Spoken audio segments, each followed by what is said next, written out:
What do you do as a Christian when you're waiting on God? That's a very good question. Let's talk about it. One thing to know about waiting on God is that waiting on God should be a very proactive thing. As in, you shouldn't sit idly on your hands waiting for God to drop something in your lap. Rather, actively put forth effort to things that you can actually do something about and let God handle the rest. And you need to prepare yourself for the promise that God has given you. A good example of this in the scriptures is with the parable of the 10 bridesmaids. The 5 bridesmaids who put extra oil on their lamps are a good example of what it is to actually wait on God and what you should do while you're waiting on God. While waiting on the bridegroom, they went to where they knew that he was going to come, and then they also made sure to get extra oil for their lamps just in case something bad happened. So they were prepared while they were waiting on him. We as Christians should emulate a similar thing. Whenever we're waiting on God, we should prepare ourselves for the promise. And again, we should actively put forward effort towards things that we can do something about and let God handle everything else that we can't handle. So if you're waiting on God for a job, what should you do? You should go and actively search for a job and wait for God to open the door for you.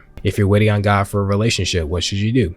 You should prepare yourself as a husband or wife ready for your husband or wife so that when God presents the relationship, you're ready to enter into it. If you're waiting on God to deliver you from a temptation, what should you do? You should pray and continuously seek God's help, and you should do everything that the Bible tells you to overcome sin and temptation while you're waiting for God to set you free. When you are waiting on God as a Christian, you should not sit still and be idle. Rather, you should prepare yourself for God's promises, and you should put forth effort in doing the things in which you can manage. A lot of Christians waste their waiting seasons because they do nothing while they're waiting. When God's telling you to wait, he's not telling you to do nothing, he's telling you to get prepared.